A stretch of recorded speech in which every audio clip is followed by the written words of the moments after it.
สบายดีหมดสุขุสุคนมื้อนี้ลาตีสิพาทุกคนไปออกให้งานแดงงานออกให้งานอย่างก็ออกให้งานรวมหรือว่าออกให้งานแดงอีหยังประมาณนี้นี่แหละที่บ้านโพนวิไลเมืองหินทึบแขวงเวียงจันทร์เราไปเบิ่งน้ำกันเลยมีหลายๆคนไปน้ำกันไปเลย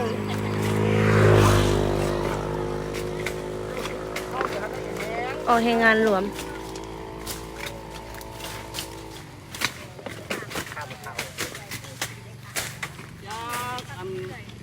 ยังบ่มีโรงงานเรือเอาข้าวพันธุ์ให้โรงงานกระหล่นโรงงานเด้ออันนี้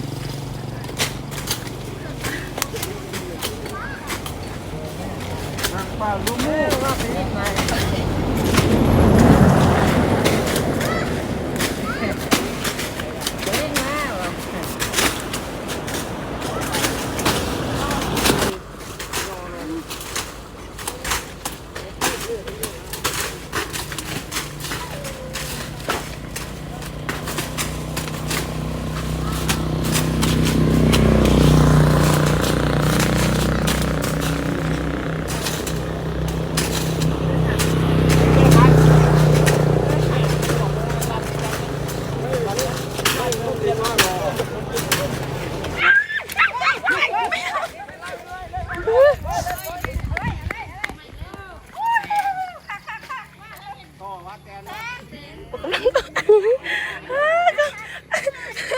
มันยังไง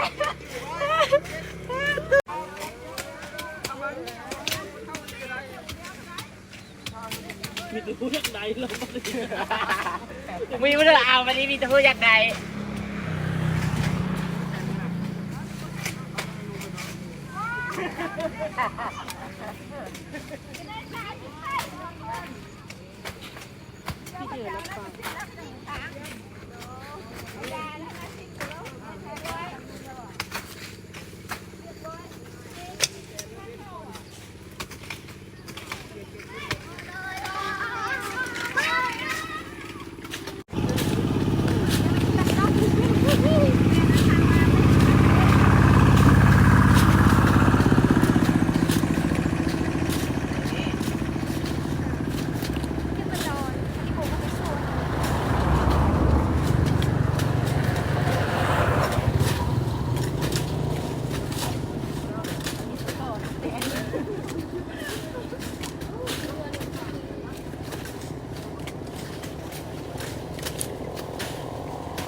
เป็นไง